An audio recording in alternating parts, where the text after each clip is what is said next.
Bum, ba, ba, ba, bum, bum, bum, ba, ba. Welcome into another episode of That's Boxing. We are not in the studio, as you might have told from our barbershop quartet intro there, but how Yeah, virtually, coach. I'm great, man. I'm sitting at the gym where I'm always at when I'm not in your studio. Yeah, man, how Where come you at? you look sweated up in the gym, comfortable? I'm here Mm. in a damn sweater vest in Utah, working Looking my like a ass off. professional. I'm frozen. It's terrible. Frozen. Yeah, it's kind of cold here too, man. It was like 39 degrees this morning. Yeah, It's that's cool. nice. That's I cool. like it's Got nice. snow I on the like doing ground. road work. I like road work in the cold, you know. That Yeah, feels it's a lot good. nicer. I can't do it Makes it. in the sun, in the heat. Mm, mm. All right, dude. So let's catch up, man. Did you watch the fights last weekend? What happened with Robeson Conceição and Oshaki Foster? Yeah, I caught both the cards, stayed up way too not too late, of course. Watched Top Rank one live, and here's my question for you. Well, Shaq gets his get back, or did he?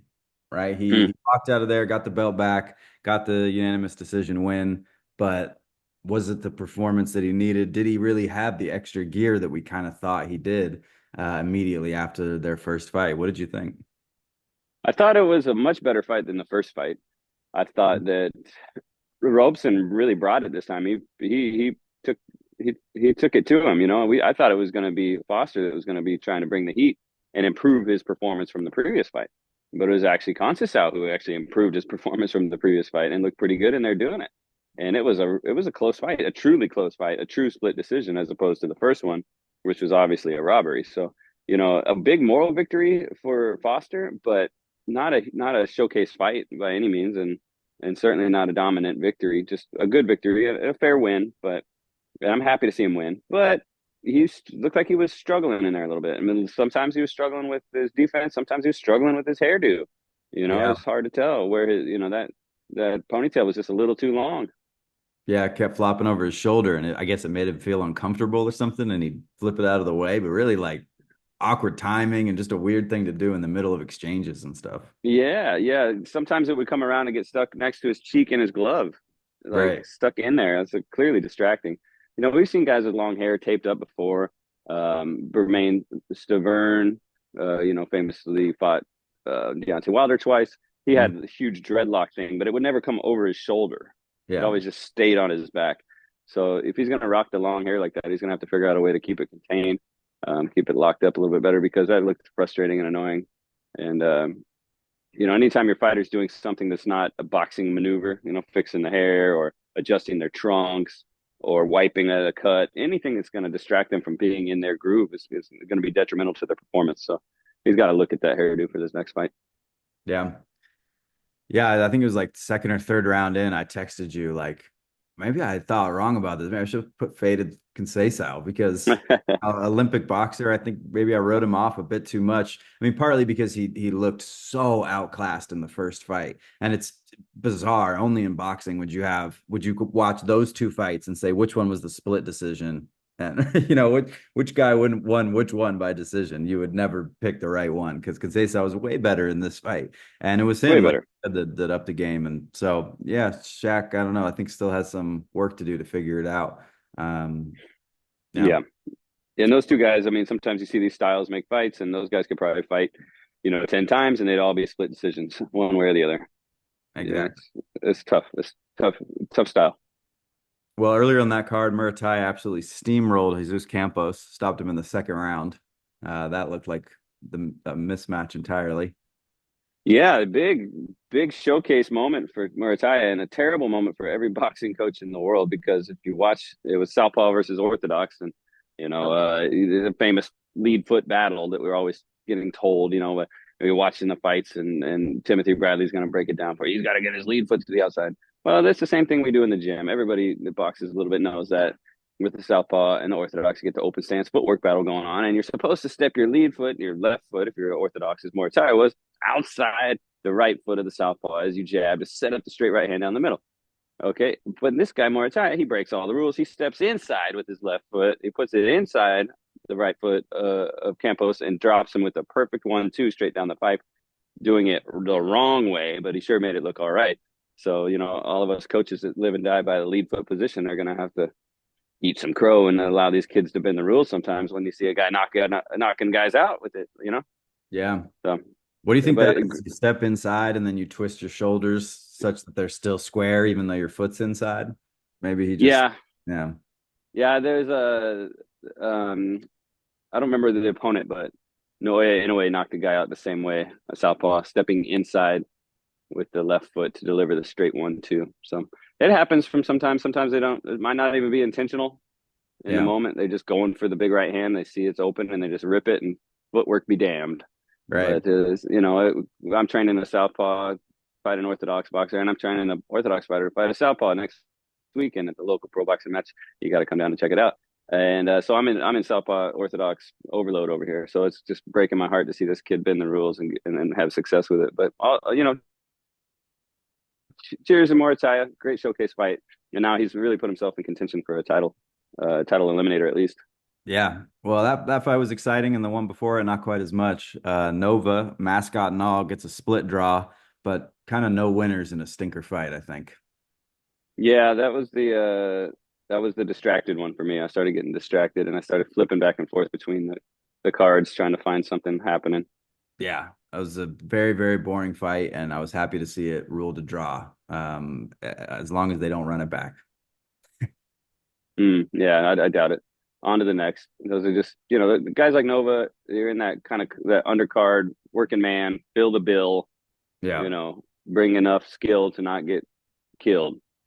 yeah, right. So On the DAZN card, flipping back and forth. Did you catch any of that? I thought the I did.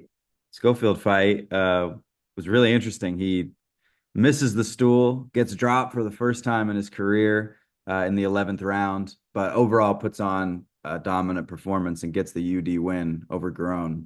But young fighter, ton of talent, ton of power, ton of all these things, but couldn't recognize the situation despite his dad using every obscenity in the book at him in the corner, like to tell him, dude, this guy is not getting stopped. This guy is tough as nails. He's never been dropped. You ain't gonna drop him. But you're winning the fight, so just win the fight. And he just couldn't Hmm. do it. Afterwards said I want to put on a show for the fans, this and that, but looked like he got hurt, did definitely got hurt in there at times, and just clearly put his lack of discipline on display. Yeah, it's showing his age and experience, being only 22 years old. When you see though a guy, he hits the canvas twice in one fight. One time it was his fault. He got overeager. He starts swinging with a good puncher on the inside, and he gets dropped. The other one, it was his corner's fault or somebody's fault in that corner because when he went to sit down and there was nothing there but air, and he touched the canvas that second time, that was embarrassing. It's your job as a corner person to make sure your fighter gets safely into the corner and you do your job. I have to get up off the canvas again. Man, that was hilariously Talking about embarrassing. the stool when he sat Yeah, down. the stool. Yeah, I got to run it back, but I'm almost positive the stool was there. he just missed it. He just missed it. Yeah. He was rocked. He Uh, was rocked from an exchange at the end of that round. He was all dizzy. He came back and just sat down a foot off from where the stool was at and just fell down. yeah, I mean, that's where you got to recognize that as a corner person. You got to be in the ring. And you got to put them on that stool. You got to make sure they're okay. But maybe they didn't realize how rocked he was in the moment. That was pretty funny, and it'll be a meme, I'm sure, eventually, as Yeah. with some like a banana slip emoji or something like. Whoop. But yeah, it clearly shows his level, right? We talk about Shakur being a defensive wizard, but can put on a snooze fest, and he doesn't do it for the fans. He does it for himself because he wants to win. He doesn't care how. He doesn't care who cares about what or who says anything when it's over. He says, "Yeah, I won." Now this kid, he doesn't have that mentality. He's like he's in there risking it, trying to get on the right side of a highlight reel. He ends up on the wrong side, and now his stock has been dropped because he got dropped. And all these top tier guys are clowning on him, and it's like, man, high risk, high reward. But this time he didn't get the reward because he failed in that risky moment. And as a coach too, listening to a guy just disobey the corner so blatantly, the father son relationship complicates that. But still, it's like, man, you gotta rein it in and become a real professional here with some discipline. Otherwise, things like this are going to happen, and then he's just going to be known as a guy who has tough fights, and sometimes he gets dropped, sometimes he doesn't. And he might end up like a Gotti or something, or somebody who's known for being tough, but not for being great on a world class boxing level. Yeah, speaking of Shakur, is the Shakur curse real? They were exchanging some tweets before the fight, and him saying these guys always run their mouth against me, and then they go have a bad performance or get knocked out. And oh, flash forward, that's kind of what happened. Yeah. Well, too much talking in general, but the 22-year-old kids with the internet, it's just a nightmare. I couldn't imagine if I would have had that shit when I was that age. So That's facts, 100%. when did Uh, we get the internet? How old were you when you got the internet? I don't know, or a smartphone at least, right? Let's say smartphone because I know we I both was had the internet. late. Obviously, it's I like all but my yeah, friends had smartphones, and I was like, I know once I get this, there's no undo. I'm gonna be all right. dependent on this forever. So I think I waited till I was like 19, maybe The 20. smartphone? Yeah. No way. Yeah. I waited way longer than that. I remember because my son was born, I still had a flip phone, but everybody had the smartphones and they were taking all these pictures. I had gone to the river with my son, and this was like 2013 or something, and 2012, 2013 when he was just a little baby. I took him to the river, and I had like the little Kodak like digital camera Right. Yeah. Yeah. Yeah. and a cell phone Right. that flipped open, and then all my friends and everybody at the river had these, the fucking iPhones and shit. I was like, wait, I'm really behind the times here. I want to take pictures. That's why I got a smartphone in 2013. So I was super late to the game, but I Yeah. But didn't I you're didn't have any of that you're old shit. as hell. When you survive the Great Depression, obviously, that makes your mentality different. Be a late That's adopter. every day of my life, bro. Just Yeah. surviving the Great Depression. The Great Depression. Every day this week. Hey, okay. All right. Beck the Bully gets a split decision win over David Stevenson. Absolute slugfest. These guys Wow. Yeah, can't believe this went the distance. I didn't I know. fade anything on this, but if I had, I probably would have bet the under. Although I think it was probably 4 rounds, so I might have bet the over on that one. But great fight, cool to watch. I wonder, really hard to tell where these guys fit into the division. Like, do we see who does Beck fight? I don't know. Everything seems like a stepping stone and building out and figuring out where they are. Was that a 160? I think they're Was that 168, right? 68ers? Yeah, Beck. Yeah, because he fought Gabe Rosado, who's at 168 now, but Gabe used to be at 160.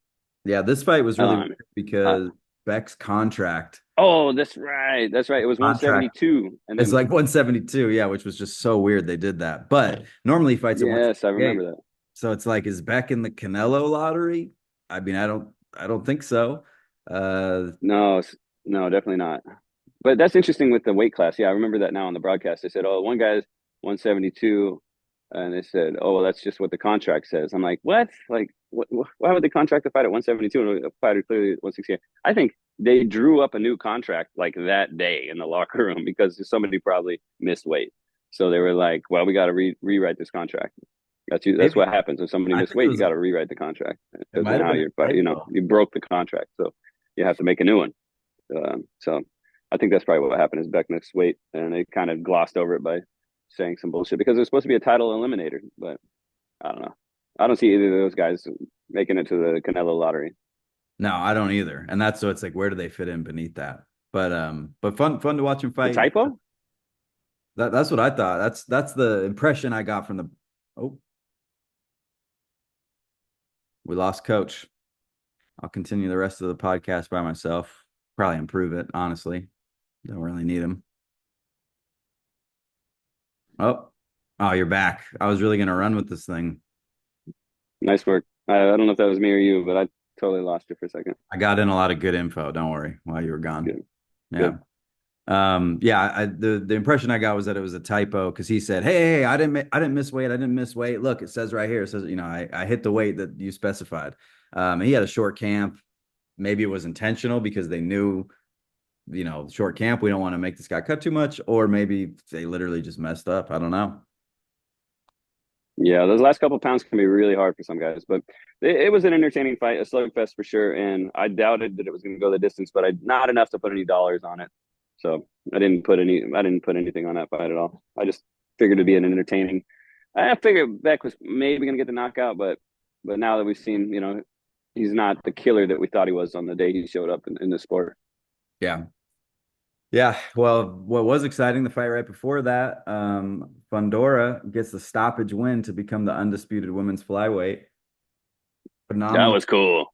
phenomenal fight, great stoppage. man, she just like her brother has all the attributes to be a points fighter and stay on the outside and just loves to disregard them and jump in the fire and stop people and brawl. And it's very exciting to watch. And she's a tremendous boxer. I think maybe among the top, certainly my among my favorites in women boxers. And I think she's so young, and I don't know. I see her building a real legacy.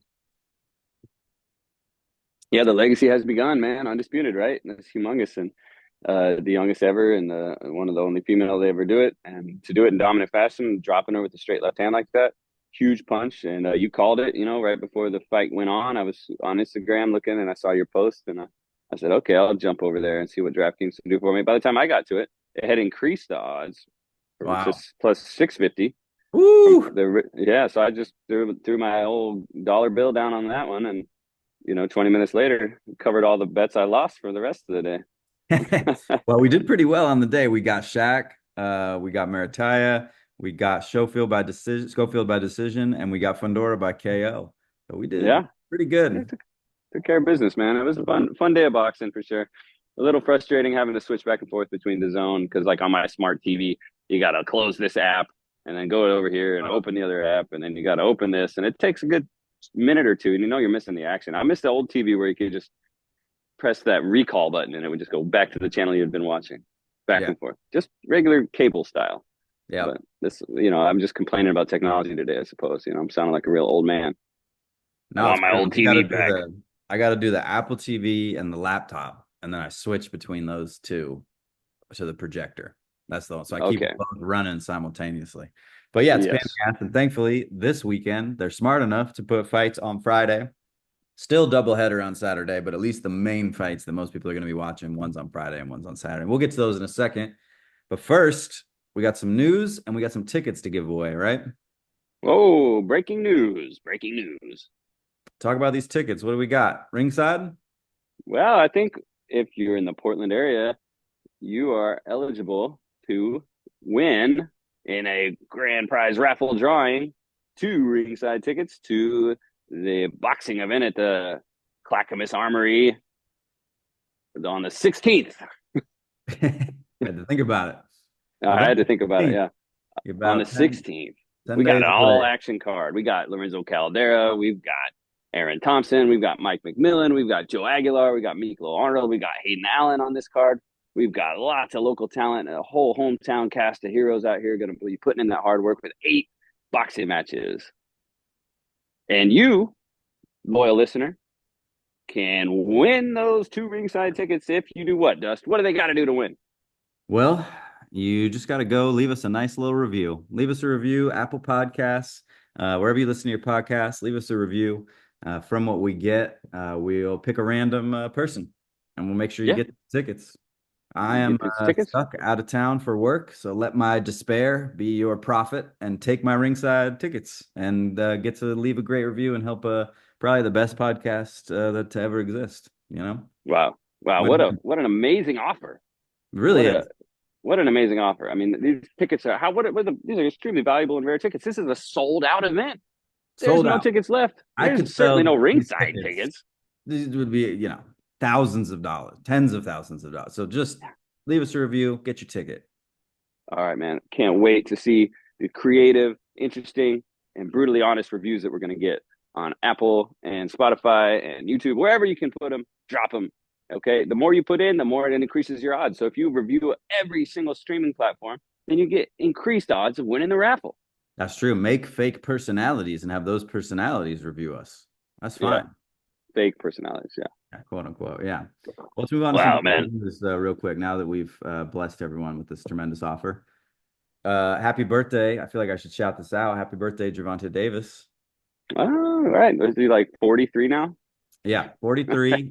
No titles, but happy birthday.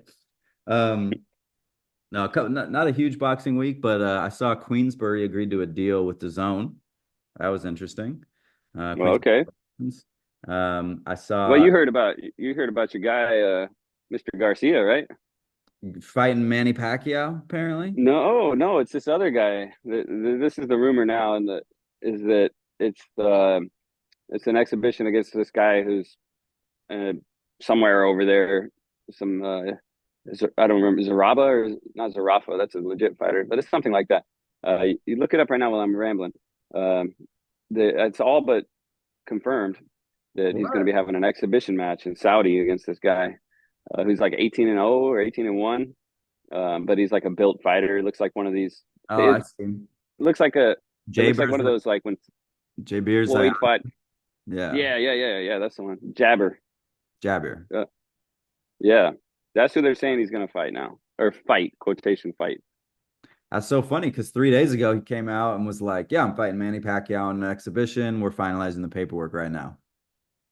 Yeah, apparently Manny Pacquiao has finalized paperwork twice to fight this guy, this Jabber guy, in exhibitions that never happened.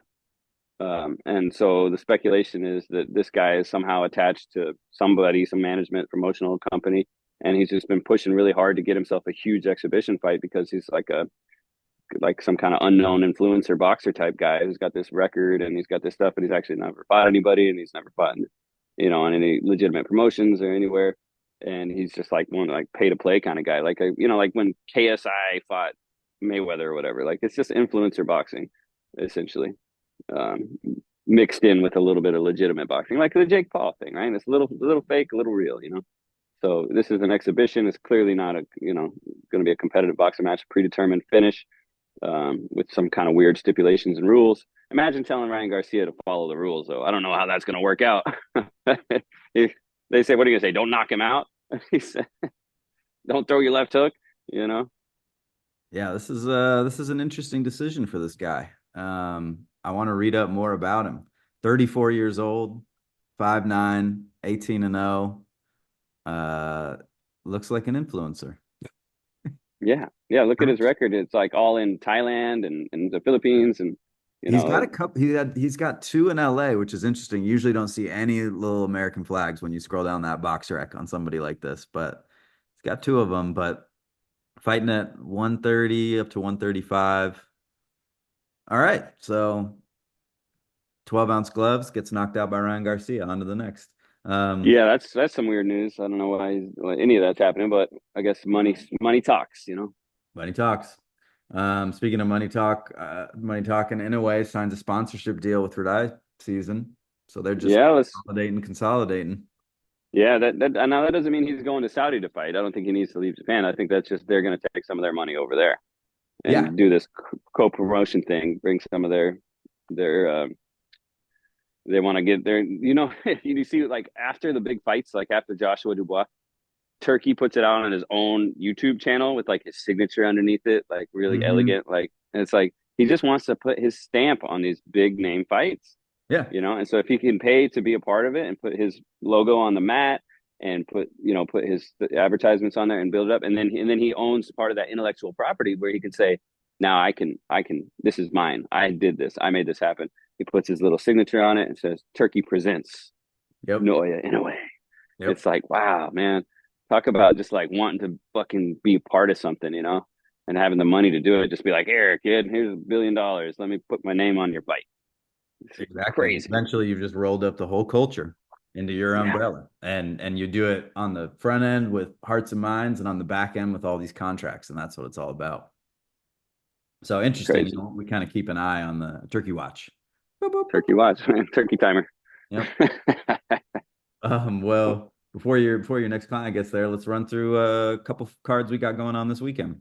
Yeah, big fights this weekend. Friday night, man. You know, I don't like Fridays because I work here on Friday nights with my competition team. We'll be in here sparring. We got some of these pros for this next fight coming here. We got Aaron sparring. We got Lorenzo sparring. We got Mike coming in to spar. I think Joe's dropping in. We got four of the fighters on the 8 card bill going to be in this gym sparring here, prepping for their fights. So I'm not going to be watching the ESPN card, even though I want to. I can't be distracted. I got to try not to look at Instagram, get home, and watch the replay. Yeah. But who's on the top of this bill?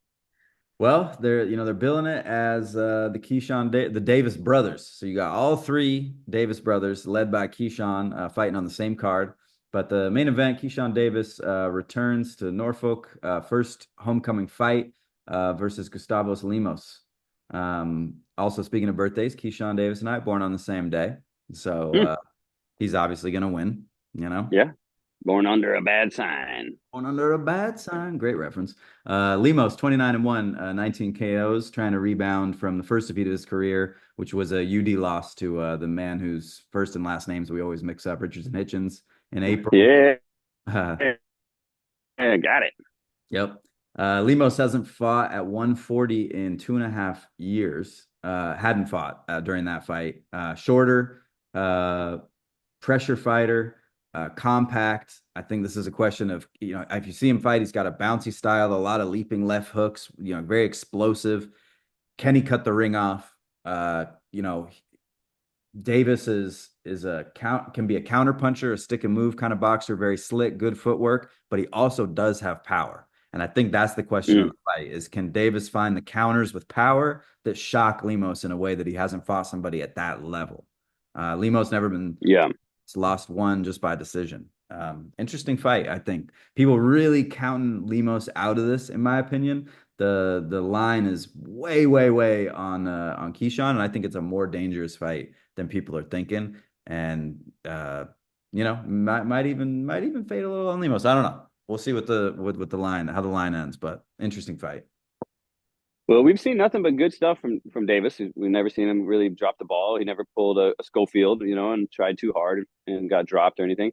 He's kind of a classic vintage style boxer to me. He brings back memories of the great Sugar Ray Leonard, guys like that who can box really nice, kind of Olympic pedigree, and then boom, they can hit the shit out of you, right, and rock you and stop you. So hopefully he can put it together. But I think you're right. I agree that this is going to be a tougher fight than we've seen him in.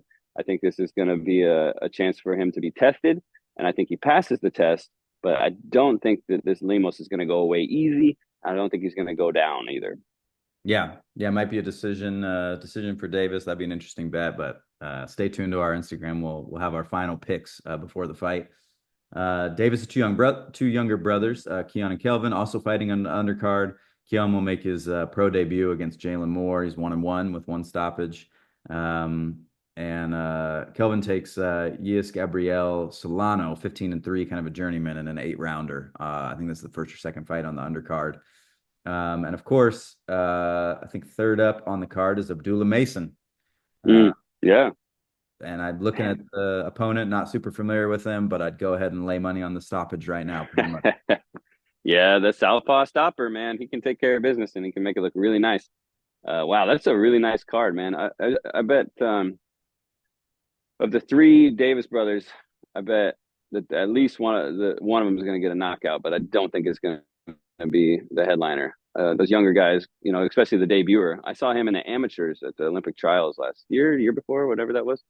Um, and you could tell, he was working real hard and trying to develop a pro style. So he's probably going to come out swinging and make a big statement in his pro debut. But Abdullah, I mean, when are they going to move this guy up to the main? When they're giving Schofield a main event, why aren't we giving Abdullah Mason a main event? Come on. Man, What's going on here, Bob?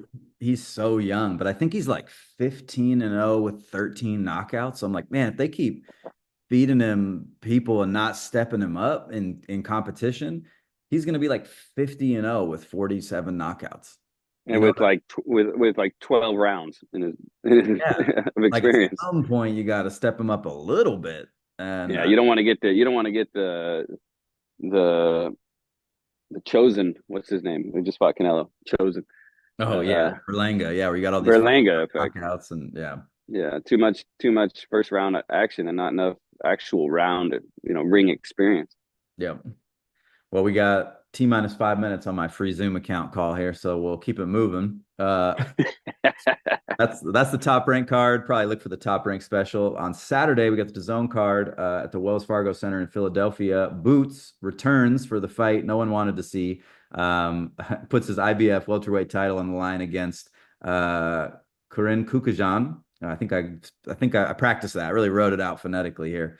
It's a rematch of their fight. I think it was in January 2023, where Boots won every single round on every judge's scorecard. So totally the fight Yeah, you want to see get run back. I remember we watched that at the house. Had some friends over, some boxers over. I remember thinking actually, we'll call him KC, right? Sure. Chukazan. I'll call him KC. He actually I thought frustrated Boots a little bit with his movement, and Boots was making a lot of kind of he was a real casual with his movement. I don't want to say he made a bunch of mistakes or anything, but he just had no sense of urgency to his footwork, where he was cross stepping a lot and kind of just walking around the ring, as opposed to kind of moving deliberately, moving a little bit more, Hmm. um, uh, you know, a little cleaner. And I thought that that was a result of frustration, because KC was moving so much that he wasn't able to kind of tie him down. So he just kind of walked him down to the point where he's literally walking him down instead Right. of, jabbing him down. And not to say he lost a minute of the fight, but I thought there was a bit of frustration there. So I think if anything could go here, it would be Boots making a statement with his ability to cut the ring off and punish this guy and take away that Eastern European footwork, check stepping and stance switching and all that movement that frustrated him in the first fight. Hmm. Yeah. So do you see this fight going any differently in the I, outcome? I hope, I hope, I sure hope it goes differently for Boots. I hope that he can get himself a stoppage, based on some really nice, clean boxing. So you're thinking in this past year or so, he's developed, he's improved, he's figured out what he wants to do, and he's able to push the fight in a different way and get the stoppage. Because he really should, quote unquote, right? In terms of the skill mismatch that we see here.